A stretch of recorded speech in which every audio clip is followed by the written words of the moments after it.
Oke, kembali lagi di video kita Q&A. Setiap minggu kita buat video Q&A seperti biasa. So, jadi untuk minggu ini mungkin rada-rada sibuk juga ya tim RR ya. Maksudnya berbagai kesibukan, ada yang keluar, ada yang stay di dalam, dan juga kita ke berbagai event. Nah, akhir-akhir nih kayak Bri David juga kan dapat kan tuh yang di Ubud. Abis itu aku yang baru-baru ini ada ke Canggu lagi, tempat-tempat berbeda. Jadi lumayan banyak event lah ya, lumayan padat untuk Agustus ini. Jadi kalau mengingat-ingat sih untuk event yang terbesar nih dekat-dekat ini. Nah, aku mau remind lagi untuk event terbesar yang diadakan oleh Koinvestasi, yang itu namanya Koinvest Asia. Jadi udah nggak kerasa ya minggu depan.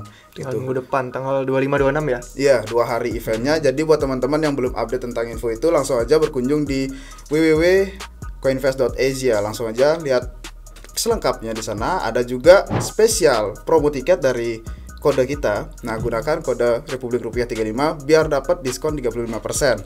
Jadi langsung aja di booking tiketnya. Sekalian ya staycation ya ke Bali ya. Iya, boleh kan jalan-jalan, masa jalan-jalannya di Jawa terus Bali lah gitu. Bali lah gitu. Kan banyak promo kemerdekaan sekarang. Oh iya, bener juga sekalian tuh minggunya yang minggu yang sama ya. Nah, itu dia. Langsung aja gaskan ke Bali. So, langsung aja kita lanjut ke videonya. Let's go.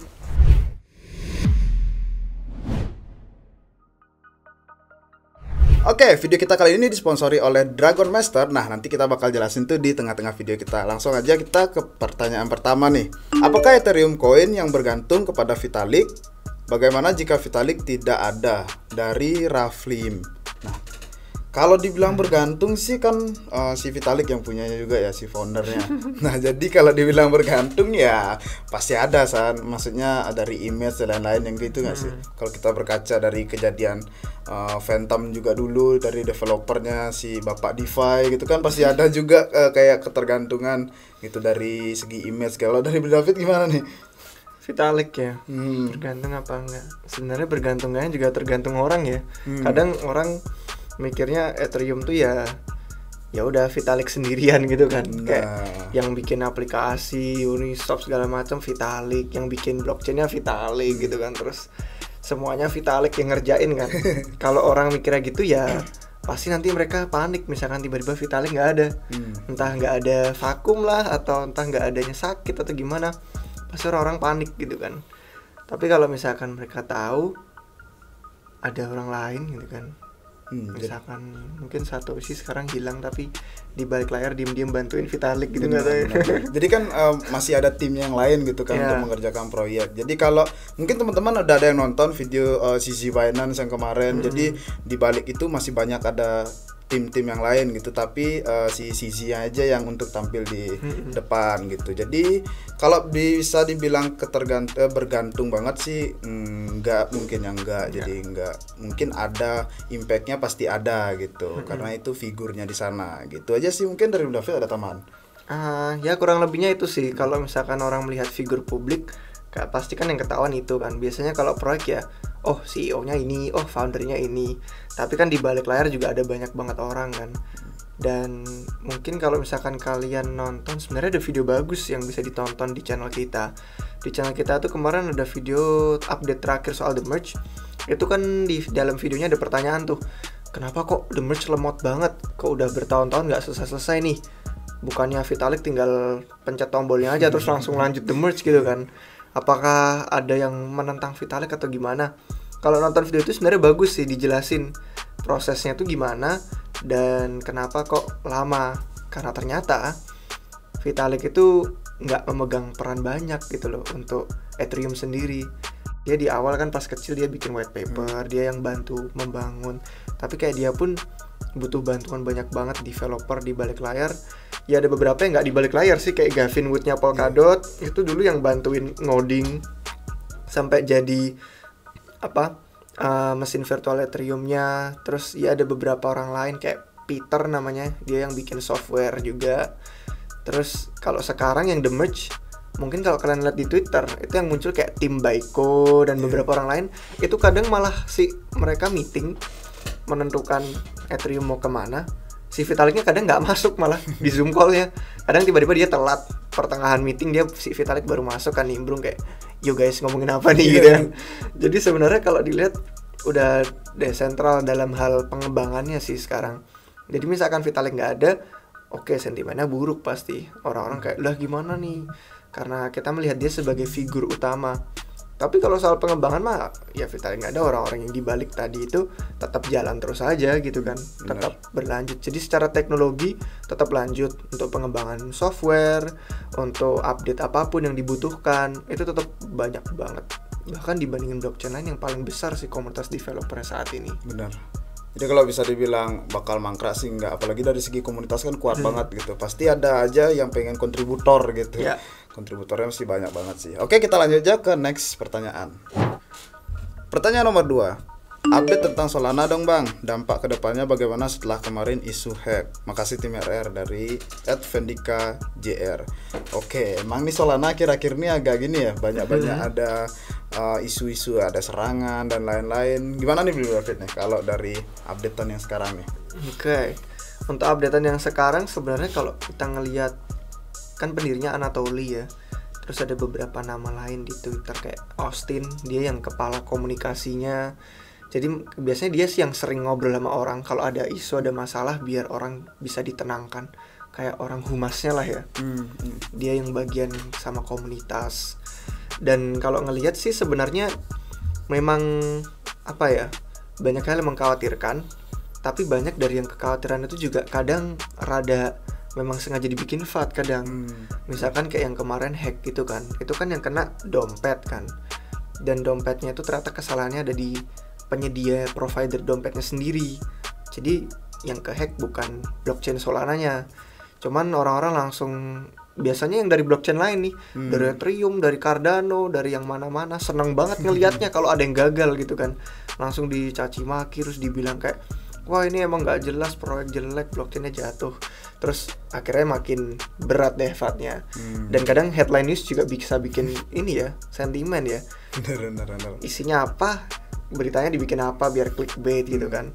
Jadi kalau misalkan kita ngelihat, memang benar ada banyak isu terkait ya jaringannya macet, atau mungkin transaksinya jadi kena serangan bot, atau dompetnya kemarin sempat kena hack. Dan itu menyedihkan, kasihan apalagi yang kerugian duit atau nggak bisa transaksi. Cuman kalau mau melihat dampak ke depannya, kan nih pertanyaannya dampak ke depan nih. Ya memang kita harus belajar dari kesalahan. Dan dulu pun di Ethereum dan Bitcoin itu waktu hari-hari awalnya, waktu di tahun-tahun pertama membangun, itu juga nggak mulus. Ada beberapa isu, ada perdebatan komunitas, ada kemacetan, dan semuanya itu pernah dialami juga. Jadi memang nggak ada yang namanya proyek muncul langsung sempurna, mulus gitu kan, terus bener-bener nggak ada masalah. Ya kalau melihat masa depan, mungkin kita bisa ngeliat ke pendukung di baliknya ya.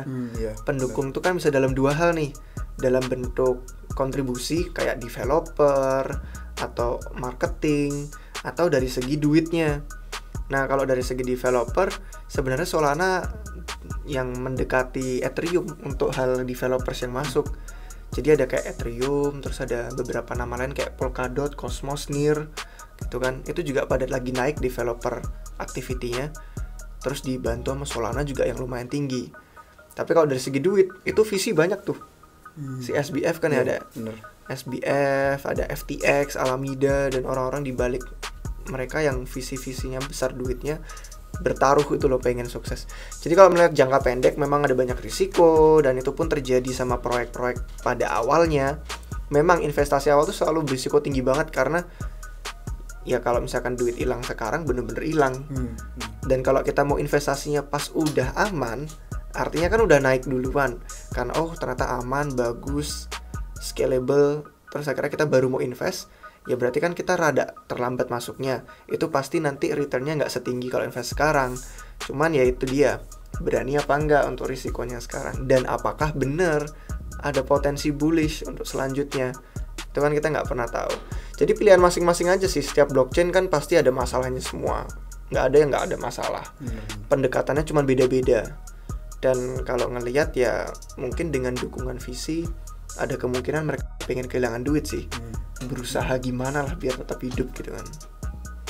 Benar. Oke. Dari Solana, mungkin update-nya kan dia mau juga buat smartphone juga yang lebih itu safety gitu.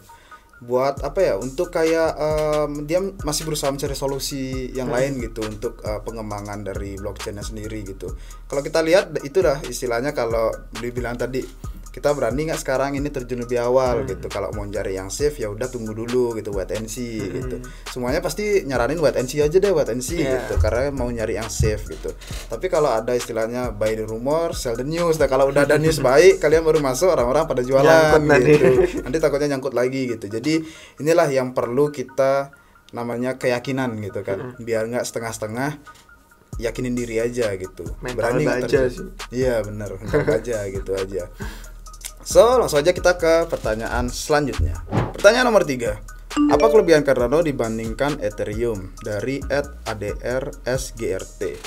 Oke, kalau kelebihan Cardano dibandingkan Ethereum dari masalah teknis apa gimana nih maksudnya?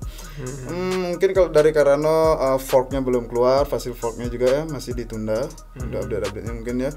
Dan juga Ethereum lagi mau demers juga. Wih, mungkin kayak seru nih. Gimana nih Blue Light? Oke. Kelebihannya. Oh, ini nyarinya kelebihannya ya. Berarti kelemahannya nggak perlu disebutin berarti. Kalau misalkan kelebihannya ya kita ngelihat dari sisi ini aja. Si Charles Hoskinson, dia kan yang paling figur utama ya, pendirinya lah. Dan memang waktu itu dia pas di hari-hari awalnya Ethereum merupakan salah satu kontributor inti yang ikutan bareng sama Vitalik, bareng sama Gavin Wood yang sekarang bikin Polkadot, terus bareng sama beberapa nama orang lain lagi yang memang dia ngelihat itu loh kelahirannya Ethereum seperti apa. Nah, mungkin kita bisa ngeliat kelebihannya dari yang Charles Hoskinson selalu sering suka ngomongin waktu dia bikin, kan dia rajin banget podcast ya. Rajin banget kayak hello dari sunny Colorado. Saya nggak ingat sih sebenarnya, tapi ya kayak gitulah. Dia pokoknya kalau ngomong selalu dari Colorado. Terus nanti dia langsung masuk ke beberapa, ada pertanyaan orang, ada update. Jadi lumayan casual sih dianya. Asik sebenarnya orangnya. Dan kemarin pas ngobrol di depan politisi Amerika Serikat, dia bullish untuk kripto. Dan sama sekali dia nggak ada promosi Cardano. Jadi bener-bener bagus kemarin pas bagian itu netral. Nah, argumennya ya, dia karena berada di hari-hari awal Ethereum, dia punya alasan kenapa itu keluar. Ya ada orang yang argumen tuh di kick tuh karena dia nggak benar. Tapi ada yang bilang memang keputusannya dia memang secara sukarelawan mau keluar. Dan kita nggak mau berdebat soal itu di sini. Kita cuma mau bilang aja kalau dia di hari awalnya melihat ada batasan-batasan nih di Ethereum. Terus dia sadar kan kayak kalau misalkan pengen melakukan sesuatu tapi dari awal udah dikasih batasan-batasan ini, nanti sulit gitu loh. Dia sering ngomong, si Charles Hoskinson, kalau misalkan Ethereum demerge, itu seolah-olah kayak pesawatnya udah terbang, terus pas lagi terbang di udara, berusaha ganti mesin, gitu kan. Kayak udah jalan, udah ekosistemnya hidup, tapi berusaha ganti mesin. Nah, sedangkan kalau Cardano melihat ada batasan-batasan ini dan ada kekurangan-kekurangan ini, akhirnya waktu Charles Hoskinson keluar dari Ethereum, dia berusaha bangun blockchain yang baru dengan memiliki ide-ide itu di pikirannya mereka. Makanya kayak Gavin Wood terus bikin Polkadot gitu kan. Dia pikir Ethereum ada batasan ini. Ya udahlah aku bikin Polkadot. Terus si Charles Hoskinson, ada batasan ini Ethereum. Dia sering bilangnya Ethereum tuh udah usang, udah kuno, udah tua, udah jadul gitu kan. Terus ya udah bikin Cardano yang lebih bagus. Jadi mungkin kita bisa lihat kelebihan Cardano-nya dari sisi pendirinya itu udah pernah di hari awalnya Ethereum dan dia melihat beberapa batasan dan dia pengen bikin blockchain baru dengan lebih banyak informasi. Jadi mereka bisa bangun dari nol tapi udah tahu batasan yang sebelumnya apa. Cuman perlu diperhatikan, Ethereum yang dulu pas mereka keluar itu udah nggak sama dengan Ethereum yang sekarang. Dengan banyaknya update, dengan banyaknya pembaruan dan improvement. Jadi mungkin pendekatan-pendekatan yang diambil nanti pada akhirnya bakal oke lah, awalnya terpecah tapi menuju tujuan yang sama gitu kan. Tujuan semua blockchain kan gitu sama. Gimana caranya biar murah buat orang dipakai, tapi nggak lemot, cepet transaksinya, dan bisa menjangkau semuanya. Nggak kayak ada izin atau terlalu ribet gitu kan. Dan kalau mereka punya banyak pendekatan berbeda, mungkin bullish untuk seluruh ekosistem kripto sebenarnya. Semakin maju kita karena saling berkompetisi dengan sehat gitu kan. Itu sih kurang lebih kalau misalkan kelebihannya Cardano. Tapi ya risikonya lebih besar juga kan. Kembali ke kayak Solana tadi, dari segi market cap, dari segi pertumbuhan, potensinya lebih gede karena belum sebesar Ethereum. Cuman ya itu, karena misalkan kita mau masuk awal, itu pasti akan melewati masa-masa yang lumayan, ya kayak kemarin smart contract kan 6 tahun terus baru keluar. Terus ada beberapa hal lain yang baru keluar juga. Dan tadi Beli sempat sebutin soal hard fork yang ditunda gitu kan. Jadi pasti akan ada itu gonjang-ganjingnya, up and down, itu semua proyek itu pasti kayak gitu. Jadi silakan, mungkin kita bisa siapkan update lebih lanjut ya. Iya. Benar, kita kan udah ada prepare untuk next video bakal ada update tentang Cardano. Karena banyak kali teman-teman di komen aku baca update Cardano dong gitu. Jadi kita udah siapin segmen khusus update-nya gitu. Karena biar kalau kita ngobrol di sini nanti kayak kepanjangan takutnya. Benar, gitu, ada banyak pertanyaan lain soalnya. Oke, sebelum kita lanjut ada iklan yang mensponsori video kita malam ini. Jadi langsung aja disimak. Oke. Untuk sponsor video kita hari ini adalah dari Dragon Master. Ini adalah game metaverse berbasis blockchain yang memadukan strategi real-time, MOBA, collection, dan gameplay play to earn juga. Di masa depan nanti sistem tanah akan diperkenalkan.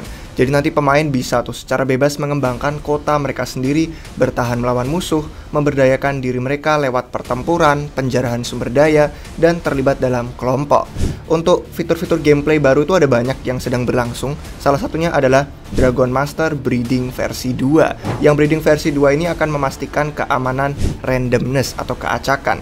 Jadi tidak ada yang diuntungkan atau dimanipulasi. Mereka akan meningkatkan pentingnya skill dan disertai dengan mekanisme pembakaran baru. Dengan ini nanti mereka bisa memenuhi tuntutan untuk para pemain bisa semua mengikuti aspek dari breeding tersebut. Versi 2 akan memperkenalkan NFT telur baru. Salah satu perbedaannya adalah penampilan si telur. Nanti ada warisan dari kelas induknya, kombinasi warna dan karakteristik seperti yang kalian lihat di gambar di layar ini. Yang terpenting adalah mode itu free play. Artinya pemain tidak perlu mengeluarkan biaya apapun untuk bergabung dengan game Dragon Master. Satu-satunya investasi adalah waktu dan tenaga. Setiap pemain akan punya satu set tim naga putih saat mereka masuk game. Mereka bisa mendapatkan hadiah token lewat tugas serta mendapatkan lebih banyak penghasilan dengan cara lain. Nah, bagaimana caranya kita mulai? Yang pertama, kita perlu menautkan alamat email kita. Yang kedua, kita perlu download gamenya di Google Play dan App Store. Yang ketiga, cara bermainnya itu begini. Ada 4 ukuran naga. Ada yang small, medium, large, sama extra large. Semakin besar ukurannya, pasti semakin berat bobotnya. Jadi semakin lemah juga kekuatan serangannya. Para naga ini bisa bersaing di medan perang, ada 5 track, di mana kedua pemain bisa pilih track untuk mengirim naga mereka berdasarkan strategi masing-masing. Ketika HP salah satu pemain itu mencapai 0, maka pemenangnya akan diumumkan. Gimana caranya kita bisa mendapatkan naga untuk bisa mulai bermain? Yang pertama itu kalau pemain baru masuk ke game, mereka akan mendapatkan satu set tim naga putih. Tapi ini bukan NFT, jadi tidak bisa dijual di pasar NFT. Yang kedua, kalau mau dapat naga yang lebih kuat yang merupakan NFT, mereka bisa nyewa atau bisa mendapatkan persentase untung lebih tinggi lewat cara-cara lain. Nanti kita jelaskan di akhir. Yang ketiga itu bisa beli naga di marketplace-nya sendiri. Seperti yang kalian lihat di layar ini, marketplace-nya menawarkan banyak naga di situs web resminya. Terus gimana caranya bisa menghasilkan uang? Pemain itu bisa memperoleh pendapatan token dengan cara berikut. Yang pertama lewat tugas harian. Bisa menyelesaikan tugas harian untuk mendapatkan hadiah token totem. Catatannya tapi, saat pemain itu menggunakan naga putih yang tadi gratis di awal, mereka tidak bisa memenangkan hadiah token, tapi akan mendapatkan piala atau trofi. Kumpulkan aja trofinya, nanti akan mendapatkan beberapa reward lebih lanjut. Naga yang gratis ini memang bukan NFT. Jadi, kalau misalkan mau mendapatkan hadiah token lebih banyak, harus membeli NFT-nya. Yang kedua itu adalah hadiah dari season. Di sini akan ada acara musim setiap bulan di Dragon Master. Dan itu baru aja mengakhiri musim keempatnya. Dengan total hadiah itu sampai 137.000 token DMT. Yang mana kalau dirupiahkan sampai 200 jutaan rupiah. Pemula akan menerima piala setelah mereka menang di arena. Dan kalau piala trofinya mencapai 500 yang paling atas di papan peringkat musimnya, maka mereka akan mendapatkan hadiah DMT tadi. Terus ada juga cara dari loot arena, di mana pemain bisa memiliki opsi untuk partisipasi untuk membutuhkan biaya, tapi di awalnya harus punya totem atau DMT dulu untuk bisa ikutan. Tapi dari sana mereka bisa mendapatkan seluruh hadiah. Terus cara yang terakhir adalah lewat rental pribadi, di mana ada tempat untuk bisa mendapatkan beasiswa dalam sistem rental, di mana mereka bisa mendapatkan bagi keuntungan dengan berpartisipasi dalam pertempuran game menggunakan game yang mereka sewa. Ada banyak lagi penghasilan lain, dan kalau misalkan kalian punya uang cukup, kalian bisa menggunakannya untuk membeli naga dan membuka lebih banyak sumber penghasilan. Kalau kalian mau tahu lebih lanjut, kalian bisa cek link di deskripsi kami untuk belajar lebih lanjut tentang Dragon Master. Oke, pertanyaan selanjutnya. Tips dari RR untuk menemukan proyek under value dan cara merisetnya biasanya seperti apa? Dari Nodomain 119. Oke, ini terkait riset ya untuk low cap mungkin dan lain-lain. Kan di Q&A sebelumnya Billy David dan aku juga udah kayak ngasih beberapa tips kecil-kecil gitu kan untuk riset koin dari segi apanya yang kita lihat, bukan dari segi kayak contohnya bukan dari segi total supply-nya gitu-gitu kan, itu nggak bisa dipakai patokan juga. Itu kalau dari Billy David gimana nih? Oke, ada beberapa cara sih sebenarnya. Mungkin kalau bisa kita lihat tergantung dari yang mau kita cari proyeknya seperti apa, karena tiap hari itu keluar banyak banget, puluhan. Bahkan kalau mungkin pas lagi bull market kemarin nggak kaget sih kalau misalkan ternyata ada ratusan tiap hari kan. Jadi iya benar, kalau bisa nemu proyek awal cepat terus bisa cuan cepat karena potensi terbangnya besar, itu bagus. Cuman gimana caranya bisa kita bisa filter? Ada beberapa filter sih. Yang pertama itu kalau misalkan kita gabung sama platform Launchpad. Nah kalau misalkan kita gabung sama platform Launchpad, kalau misalkan beli ada beberapa pengalaman nggak soal Launchpad, IDO atau IEO gitu, biasanya kan ada banyak banget ya. Iya, ada dari banyak exchange banget. atau apa gitu. Dari exchange, biasanya sih yang simple di exchange sih. Soalnya kalau yang dari desentralnya itu lumayan besar untuk locknya biasanya. Gitu. Untuk locknya lumayan besar, makanya di exchange gitu. Nah, kalau gitu kan biasanya ketahuan yang bakal mau ke Launchpad, misalkan minggu ini siapa aja gitu kan kelihatan. Atau misalkan nggak kelihatan, ada biasanya announcement di medsos masing-masing. Misalkan ada Launchpad di exchange A. Nah, exchange A itu biasanya punya Telegram atau punya Instagram atau punya newsletter yang bisa kita subscribe. Nanti antara masuk ke email kita atau masuk ke notif Telegram bakal muncul Launchpad proyek berikutnya. Nah, itu kan biasanya yang baru-baru masuk tuh. Kayak kalian staking segini nanti dapat segini token, atau banyak sih macam-macam syaratnya. Itu satu cara, lewat Launchpad yang pada mau IDO, IEO yang pada baru-baru muncul lah. Jadi kalau misalkan nggak mau terlalu awal, jadi kalau misalkan kita mau awal ya bisa dari sana. Cuman kalau terlalu awal pun kadang takutnya itu belum tentu berhasil kan, belum tentu sukses. Dan sampai ada bukti sesuatu baru kita biasanya lebih berani. Tapi kalau nunggu udah ada bukti, biasanya udah ketahuan banyak orang terus udah ketinggalan terbangnya. Nah, mungkin kalau udah lewat dari Launchpad kita bisa cari dari filternya di beberapa website aset kripto kayak CoinGecko atau satunya apa sih MC itu CoinMarketCap. Nah, itu kan dua sama-sama menyediakan aset kripto.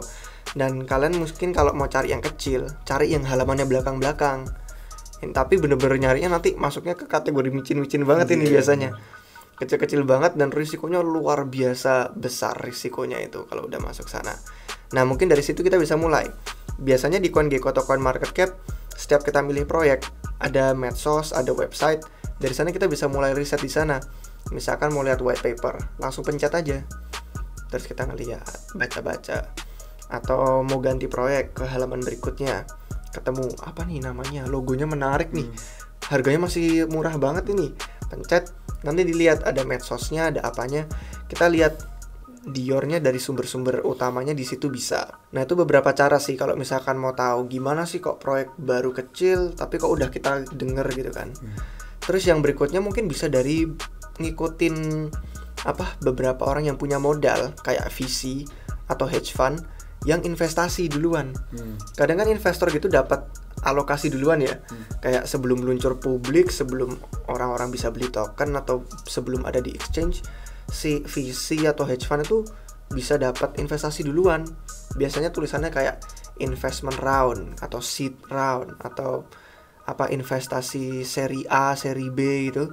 Nah, itu biasanya banyak di saluran media berita. Kayak di republikrupiah.com ada, di Cointelegraph, Coindesk gitu juga ada. Dan dari sana nanti kita jadi tahu, oh visi ini pada investasi ke proyek apa, biasanya pas baru-baru tuh, pas kecil-kecil. Nanti dari sana kita tahu namanya nih, oh ini proyek apa nih, orang-orang belum ngomongin, kok udah diinvestasiin, apakah ada potensi bagus. Terus kita ngulik-ngulik sendiri deh dari sana. Misalkan visi A, investasi ke proyek X, kita lihat kenapa nih dengan proyek X.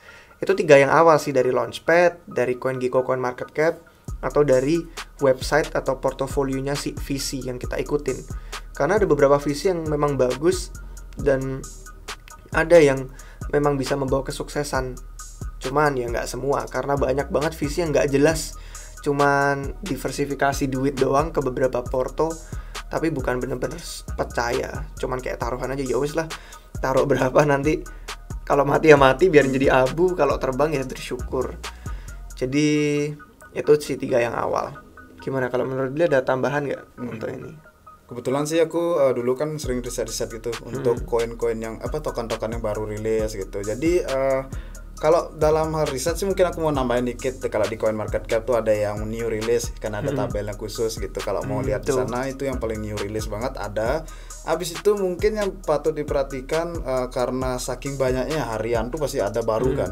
Jadi saking banyaknya project itu banyak banget yang kopas juga projectnya. Nah, gitu. itu Jadi kalau emang kelihatan menarik tapi udah ada yang lebih udah besar duluan gitu tapi sama menariknya, buat apa gitu diinvest. Agak mikir juga kan jadinya gitu, wah ini menarik tapi udah ada nih yang besar, apakah ini bakal bisa menyaingi kan gitu juga pertanyaannya gitu. Sudah dari segi risetnya gitu. Soalnya kalau aku lihat dulu tuh banyak banget proyek-proyek yang menarik tapi kurang adopsi gitu. Nggak tahu mungkin cara ngedevelopnya mungkin ya yang belum bisa untuk survive gitu sekarang gitu.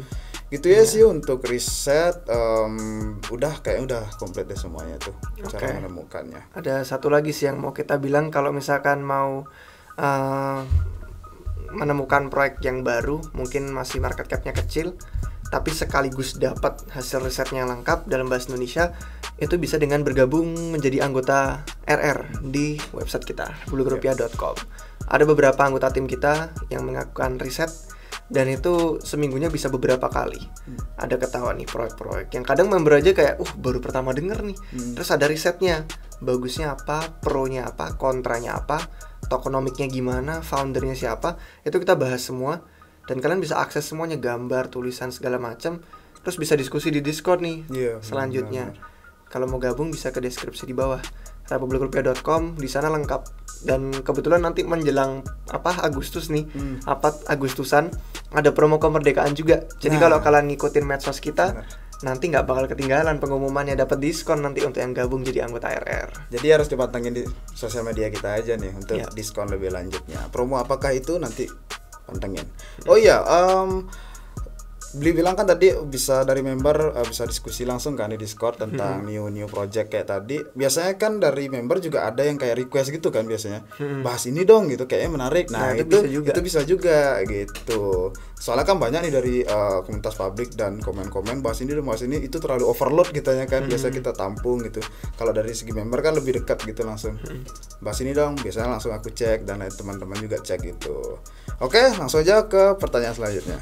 Bagaimana nasib blockchain layer 1 lain yang tidak memiliki EVM usai Ethereum The Merge? Bertahankah? Dari Faras Kaidar. Gimana nih Beli David? David nih. Saya masih berusaha memahami pertanyaannya. Oh, ini kayaknya setelah The Merge-nya maksudnya ya? Usai. Oke. Singkat aja sih mungkin yang sebelum singkatnya gini, kalau misalkan kita hilangin bagian The Merge-nya ya, apakah proyek blockchain layer 1 nasibnya bagus kalau punya EVM? Itu sebenarnya benar untuk awal, kalau misalkan mereka baru mau bikin proyek, baru bikin blockchain gitu kan. Terus mereka mencari dua hal kan yang bikin mereka sukses. Kalau punya user, punya pengguna, sama kalau punya likuiditas. Percuma bikin proyek bagus, teknologinya canggih, keren, dan maju, tapi kalau nggak ada yang pakai dan nggak ada duit yang beredar untuk jadi likuiditas, sama aja kayak proyek mati jadinya. Ya kan? Nah, Ethereum itu kan merupakan salah satu ekosistem yang gede banget. Bisa dibilang banyak banget sekarang yang berusaha jadi Ethereum killer. Itu sebenarnya malah jabatan tangan sama Ethereum. Minta kompatibel dong sama EVM-nya, sama mesin virtualnya. Karena ya mereka butuh itu. Pengguna-pengguna yang sekarang ada banyak di Ethereum, likuiditas dana yang sekarang ada banyak di Ethereum, itu mereka pada butuh untuk proyek blockchain mereka yang baru. Akhirnya kalau mereka bikin baru dan mereka EVM compatible, artinya kompatibel dengan mesin virtualnya Ethereum, akhirnya mudah untuk migrasi. Kalau pengguna mau yang lebih murah atau yang mau lebih canggih atau APR-nya biasanya kan baru-baru di file lebih besar, ya udah deh mereka migrasi ke blockchain EVM yang lainnya. Mudah itu buat orang di Ethereum karena EVM kompatibel. Pengguna dapat, likuiditas dapat. Makanya mereka jadi lebih mudah untuk membangun komunitas dan user base. Nah, kalau misalkan pertanyaannya nih, setelah usai Ethereum The Merge apakah bisa bertahan? Sebenarnya ada dua jawaban. Yang pertama adalah itu tergantung sama proyeknya sendiri. Karena punya EVM pun bisa bertahan atau enggak juga apakah mereka bisa mempertahankan orang yang masuk ke sana. EVM tuh kan bikin mudah nih pindah dari Ethereum jadi mudah. Tapi kalau udah pindah orang yang nggak betah kayak cuman gini-gini doang, bosen, atau kayak waduh kok lama-lama jadi mahal biayanya, waduh kok APR-nya sedikit, orang nggak bertahan, balik lagi nanti ke Ethereum atau malah lompat ke yang lain, lompat ke EVM lain atau malah di luar EVM kayak Solana dan kawan-kawannya. Jadi jawaban yang pertama tergantung juga proyeknya bisa mempertahankan pengguna dan likuiditas ditarik atau enggak. Terus jawaban kedua adalah sebenarnya The Merge Ethereum tuh tetap membuat Ethereum ya Ethereum. Tetap kompatibel dengan EVM-nya. Jadi nggak akan mengubah kalau misalkan The Merge terus nanti yang kayak Near atau Phantom atau Avalanche terus langsung waduh kacau udah nggak EVM kompatibel karena tetap menggunakan mesin virtual yang sama cuman dengan beberapa improvement yang lebih baik. Dan kalau kita ngeliat dari luar blockchain EVM kayak Solana itu sebenarnya mereka pun tetap bikin bridge juga jembatan untuk mencari pengguna dan likuiditas dari sana. Jadi ada berbagai cara sih kayak perumpamaannya banyak jalan menuju Roma ya, banyak jalan menuju Ethereum. Jadi kalau orang mau nyari pengguna likuiditas bisa tuh bikin blockchain baru, tinggal bikin itu aja jadi untuk memudahkan perpindahannya. Kurang lebih itu sih. Gimana kalau menurut Bli tentang ini? Iya sih kurang lebih seperti itu ya. Soalnya kalau dibilang bagaimana nasib blockchain layer 1 lainnya kayak kita nggak bisa langsung ngejudge gitu kayaknya ini kayaknya susah banget survive gitu karena kita lihat realitanya Ethereum yang terbesar dan lain-lain. Mungkin kayak kedepannya itu aja sih, semakin ya berusaha untuk connecting ke semua lah gitu, kompatibel ke sini, habis itu bisa connect ke sini, multi chain lain lagi kan gitu kan, semuanya pasti blockchain pingin seperti itu gitu. Oke, mungkin itu aja sih rasanya untuk pertanyaan ini sudah cukup. Langsung aja kita next pertanyaan. Ditanya nggak pernah jawab. Nah ini nih. Ini tanya terakhir kali, bagaimana pandangan FTM menurut RR atau Phantom dari Michael 777703. Oke. Kalau dari Phantom masih segitu sih, maksudnya masih still develop, masih sama juga. Untuk dari update terakhir sih, aku cek nggak terlalu ada update besar sih untuk Phantom, nggak terlalu ada update besar. Habis itu yang kulihat-lihat mungkin mengenai isu yang dulu itu aja ya, masih terpukul Phantomnya gitu. Maksudnya isu yang dulu yang dari harga kita tahu lah agak rally banget, jauh sekarang dalam. Dari isu underground habis itu ada isu apa lagi itu ya waktu ini. Ya begitulah, masih belum ada update besar tapi still developing gitu. Biar teman-teman nggak panik gitu kan sampai sekarang kok nggak naik nih gitu, padahal dulu tinggi banget gitu. Tapi yang aku bisa pastiin sih, maksudnya aku lihat update-nya sih masih still developing gitu, masih di DeFi masih banget aktif. Aku lihat di grup-grup Discord-nya juga masih orang-orang masih lah di sana gitu. Kalau dari David gimana ya? Saya juga nggak ada banyak pandangan baru sih soal FTM, soal Phantom, selain yang kayak udah kita bahas di YouTube, di website gitu kan. Terus sama di medsos kan ada beberapa kali juga sempat kemarin bahas soal FTM dan Phantom. Jadi nggak ada pandangan yang baru sih. Cuman memang bener yang kata Bli, dia memang fokusnya banyak di DeFi-nya itu. Nah, kayak banyak banget platform DeFi yang memang waktu kemarin masih ada Andre itu, dia sempet naik daun, terus kayak tinggi banget, dan dari sana terus TVL-nya jadi banyak dan tebel gitu kan. Dan terus ya ada tragedi apa lagi banyak gitu kan. Ada selain dari drama Andre pun pasar juga kemudian koreksi, kemudian ada tragedi Luna, terus banyak yang pada bangkrut. Jadi lumayan terpukul berat gitu kan gara-gara itu. Dan kalau misalkan kita melihat apakah bisa naik lagi, terbang lagi gitu kan, apakah bisa survive, itu semua juga pertanyaan yang kita mau tahu jawabannya juga gitu kan. Bener. Soalnya memang banyak kalau misalkan kita melihat dari siklus-siklus sebelumnya proyek blockchain layer 1 yang mendapatkan exposure, mendapatkan pandangan, headlines, terus kayak bener-bener naik daun. Tapi terus ada yang ditinggalkan sama komunitas dan gak relevan. Cuman bedanya yang di FTM ini, yang kami lihat ya beberapa platform DeFi utamanya sih itu masih dikerjain sama developernya, kayak si Beli Yudi udah sempat bilang tadi. Jadi memang ada beberapa orang yang ada beberapa orang yang kemarin itu memilih untuk develop di ekosistem Phantom karena memang mereka ya suka Phantom, suka teknologinya. Jadi bukan karena ada Andre Kronya ya udahlah ikut-ikutan masuk, investasi uang. Tapi ada beberapa developer yang punya alasannya sendiri. Mereka bilang kayak saya lebih suka aja sih develop di sini gitu kan. Ya sebenarnya nggak ada banyak perbedaannya karena kan EVM juga ya Phantom. Tapi memang mereka punya sistem-sistem tertentu yang kalau misalkan kalian nonton di channel YouTube kami itu dijelasin kayak DAG gitu kan, Directed Acyclic Graphic gitu kan, kayak gitu-gitu nanti dijelasin. Kalau yang tertarik sama teknisnya, karena kan nggak semua orang tertarik sama teknis.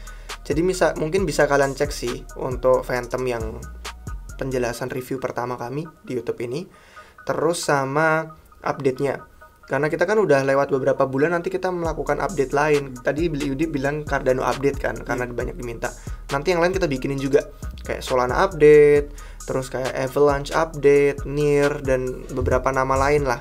Yang mungkin kalian kalau misalkan mau request lebih lanjut, kalian bisa komen di bawah. Tapi kalau nggak yakin udah kami bikin apa belum, di YouTube Republik Rupiah, kalau misalkan kalian masuk ke bagian home atau di bagian videosnya, itu di sebelah kanan ada tanda lensa itu, tanda search itu. Kalau misalkan kalian pencet itu, kalian bisa pakai keyword. Misalkan mau cari nih RR udah bahas apa aja nih Phantom, bisa diketik Phantom, nanti muncul video-video yang berkaitan sama Phantom. Terus kalau misalkan mau nanya, Solana, itu nanti bisa kita ketik, nanti muncul di sana. Udah ada banyak soalnya Phantom udah beberapa kali, Avalanche beberapa kali, Solana juga, terus NIR udah pernah juga, Algorand, dan banyak banget sih. Jadi kalau misalkan udah ada video, sayang kan kalau misalkan belum ditonton. Jadi kalian bisa nonton dulu, mungkin dapetin info-info. Update berikutnya silakan ditunggu. Nanti tim kami bikinin skripnya sama kita record biar bisa kita buatin episode terkini ya. Oke, gitu. Oke, langsung aja kita ke next pertanyaan. Info project OP Kak, OP Optimism kali ya. Note Mungkin Hotbit mau nyusul Zipmax kayaknya bang, dari @dharma oe. Kalau yang dimaksud OP itu Optimism, mungkin ada update ya dikit ya untuk OP ya. Kemarin sih aku lihat ada announcement di Twitter gitu, jadi ada mega airdrop gitu ya untuk OP. Dia mau alokasiin 30.000 tokennya dia. 30 juta apa 30.000? 30 juta ya kalau nggak salah. Jadi banyak nolnya soalnya. Iya, banyak nolnya gitu. Mau dialokasin ke beberapa protokol gitu. Jadi ada yang stake drop, ada yang earning OP gitu sih kemarin aku lihat. Jadi lagi gencar-gencarnya juga nih si OP. Kemarin juga sempat pumping juga kan harganya. Kemarin itu. Oke, jadi kalau ini Hotbit mau nyusul Zipmax. Nah, ini kalau Hotbit sih newsnya kan ada problem di transaksi, semuanya di stop kan.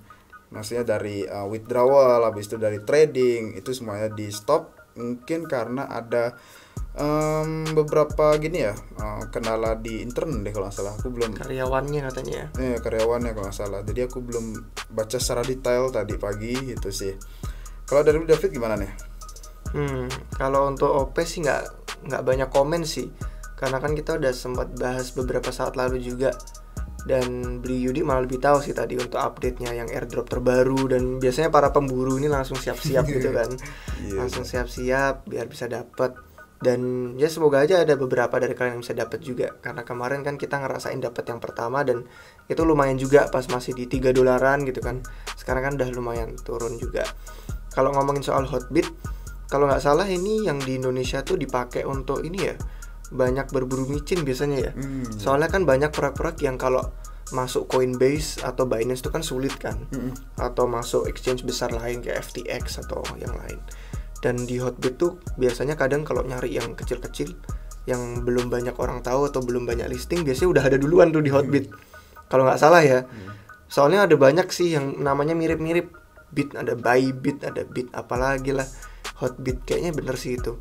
Teman-teman saya kemarin sempat ngomong juga soalnya, wah, tamat sudah pemburuan micin gitu kan. Ya, Hotbit mungkin nanti kita bisa baca lebih lanjut ya terkait masalah internnya, apakah memang karyawan yang bermasalah atau gimana. Memang di saat pasar seperti ini tuh semua kembali ke manajemen duitnya. Perusahaan bisnis kalau banyak yang pada nggak bisa atur uang juga kesulitan kan. Atau mungkin bukan masalah uang. Kalau misalkan bener masalah karyawannya, siapa tahu kayak yang kena sanksi dari Amerika Serikat atau gimana. Itu juga jadi pertanyaan. Nah, mungkin pelajaran yang bisa kita ambil adalah memilih exchange yang benar-benar kita percayai. Benar. Jangan sampai kita milih exchange cuman karena ngikut influencer atau apa. Ya karena ada beberapa iming-iming lah. Kalau beberapa promo atau apa itu. Gitu, tergiur promo gitu mungkin. Promo kadang kan sesaat kan. Tapi kita exchange kalau ditaruh duit di situ nanti misalkan jangka panjang sayang gitu loh. Kalau ada masalah.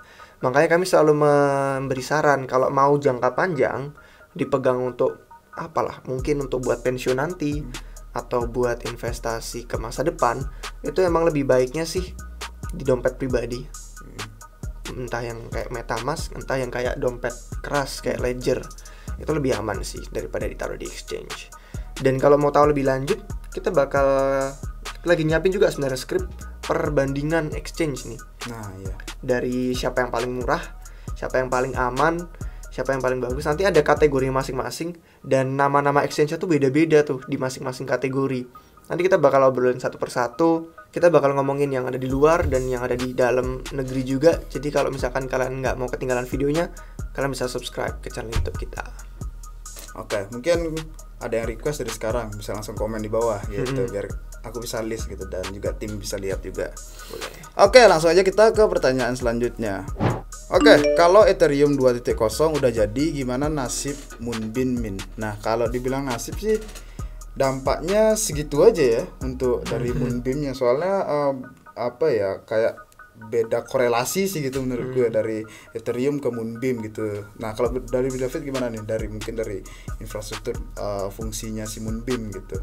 Dampak langsungnya Ethereum 2.0 nggak ada sih ke Moonbeam-nya memang.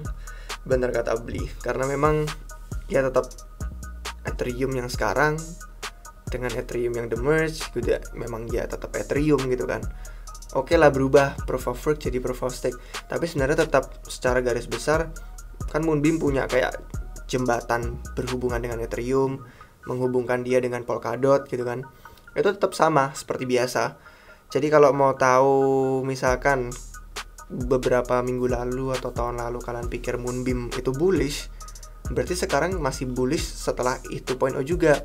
Karena ya udah tetap Ethereum yang sama dihubungkan oleh Moonbeam ke dalam ekosistem Polkadot. Cuman mungkin kalau misalkan nanya nasib kayak apakah bakal kalah saing gitu, mungkin pertanyaannya lebih make sense. Kalau apakah bakal kalah saing, nah itu yang nanti bakal jadi rebutan. Apakah orang-orang lebih pilih untuk masuk itu 2.0 karena nanti mungkin setelah transaksi proof of stake aset ETH-nya lebih deflasi, lebih bagus buat invest, atau lebih banyak ekosistem aplikasinya, atau mungkin lebih banyak apa ya pilihan-pilihan yang menarik, atau mereka mau nyoba yang baru kayak yang di Moonbeam ada aplikasinya sendiri, DEX-nya sendiri, dan mereka pengen berhubungan multi-chain dengan yang ada di ekosistem Polkadot sama Kusama. Nah itu nanti yang bakal jadi rebutan, nasibnya gimana nanti, apakah bakal terpecah dua orang-orang dan likuiditasnya, ataukah lebih suka yang satu daripada yang lainnya. Nah itu kita nggak bisa jawab karena nanti hanya bisa dilihat setelah kejadian. Bulan depan kan ya, kalau kalian belum nonton videonya, video kemarin hari Jumat itu udah lengkap tentang The Merge bulan depan, perkiraan kasarnya. Nah, nanti kita lihat tuh setelah itu gimana nasib berikutnya. Gitu aja sih kurang lebih dari saya. Oke, langsung aja ke pertanyaan terakhir. Apakah platform smart contract WASM atau Web Assembly ya lebih baik dari EVM? Apa pros dan cons-nya? Oke, dari Roy Roya Nirham. Oke, dari David gimana nih? Oke, ini sebenarnya pertanyaan paling sulit untuk hari ini. Soalnya benar-benar teknis dan biasanya yang paling familiar tuh developer biasanya.